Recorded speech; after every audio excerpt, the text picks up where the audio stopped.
Rakelia Hogan, and I am co-owner of Highity Footwear Company. I have my lovely two co-owners with me here today. I am Tierra Bryant. And I'm Maya Wade. And so, just to give you a brief overview of how Highity performed within the simulation game, we had an overall score of a 46, ending in 9th place with our competitor G Company.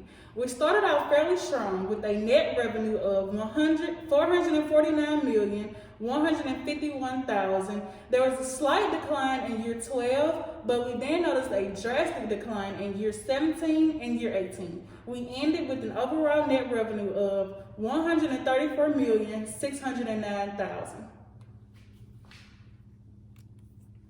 As a group, we decided to enact a free roll strategy. We didn't know what we were getting into, and we didn't know how the simulation would go. So we wanted the simulation to be as real as it could be, so we just learned as we went. Each year, we tried to learn from the previous year to have better results in the next year. We noticed what decisions worked for us quickly and what decisions did not work for us. We adjusted accordingly, and we tried our best to go throughout the simulation as smart as we could. So, to jump into the contributions aspect of the game, I contributed to our successes by making sure that we were dominating consistently in North America as well as Asia Pacific. And so I also wanted to make sure that we were monitoring the results out of each year to just kind of see where were we ranking and how was our competitors ranking against us. And by knowing the rankings, we would know like what do we need to do differently, what areas do we need to improve in, and how can we gain control of the competition. I also contributed to the failures by not necessarily knowing what private label operations were when we first started. I was unsure of the term, and so I wasn't quite knowledgeable about how this factor played a huge role in our overall score. If I did my due diligence and research this component of the game, I would have known that there was a great aspect of the game, and we would have increased our score by knowing how to navigate that part of the game. I too contributed to our success and our failure. In the beginning, I started us off in year 11. I started us off with less than 500 shoes because I wanted us to ease into the business. I didn't want to start us off with too much and we drowned at the beginning. So we had a great start into the simulation, but that quickly went away from us. In year 15 to 16, we had a really hard decline in our profits and our performance. In those years, I did decrease the amount of shoes we were producing, and I also decreased the amount of styles and the variations of that shoes.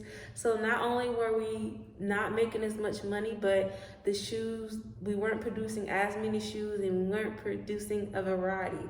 So in that instance, we had this little amount of shoes, but we weren't producing a bunch of shoes with that. So we weren't contributing to what our we weren't considering all of our target market, which did hurt us in the end.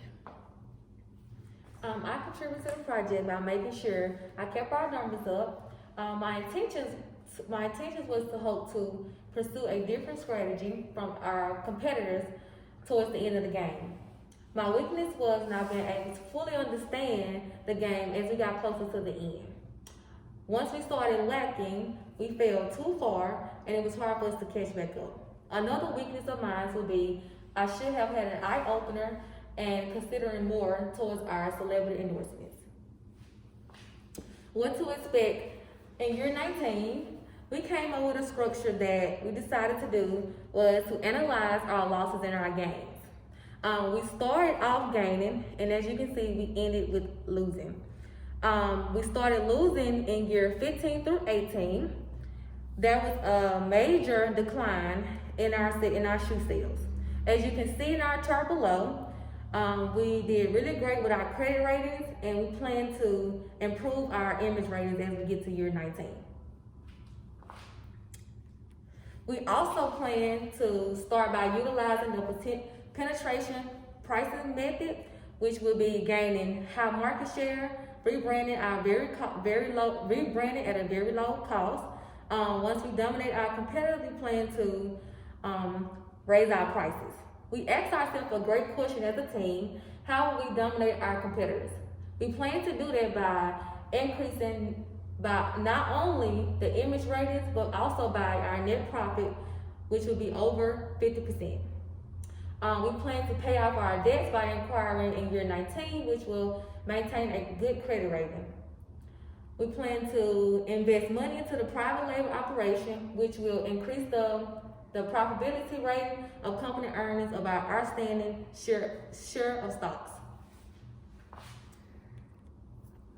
So, the most important lessons we acquire within this game is that when you have so many moving parts to the company, it is so important to develop and enact strategies and systems that help you stay in control of what's all going on. We should have definitely came in with a winning strategy instead of going in with the free will strategy that allowed us to not have set goals, set objectives, and not necessarily have things that we're reaching towards.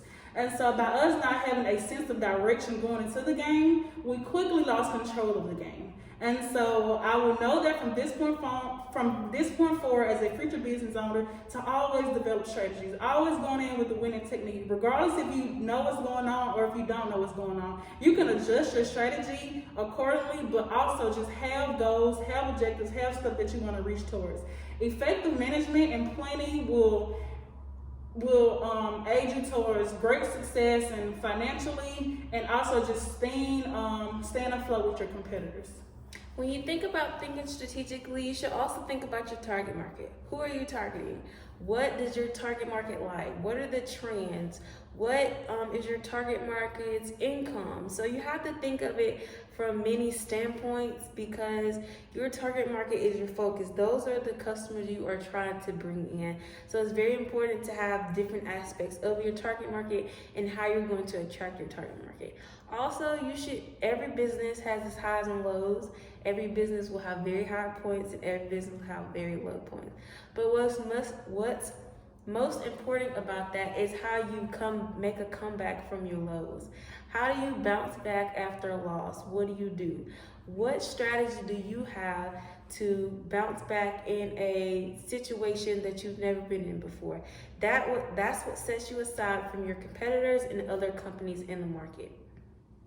We as a team learned the lesson that we will learn. Our lesson is to catch our mistakes at the beginning before we get too far at the end.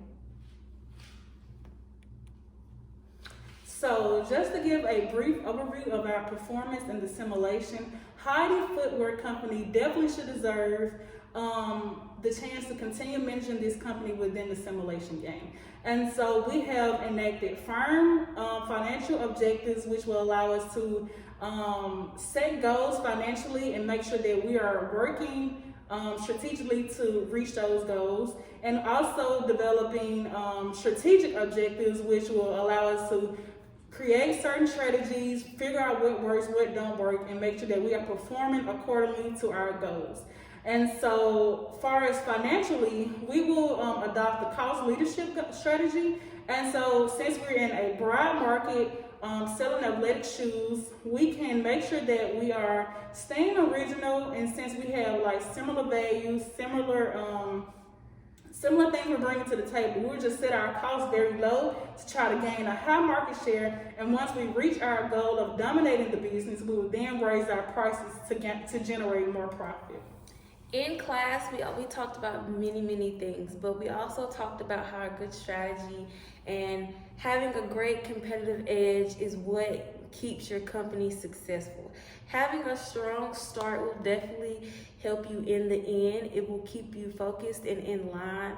Not having a great strategy will just throw you off, and not having a great start sometimes not always helps you in the middle. It's really important to stay focused and to have those goals set and to have that competitive advantage. It sets you aside from your competitors and it keeps you ahead. It keeps your business running and it keeps you making your money.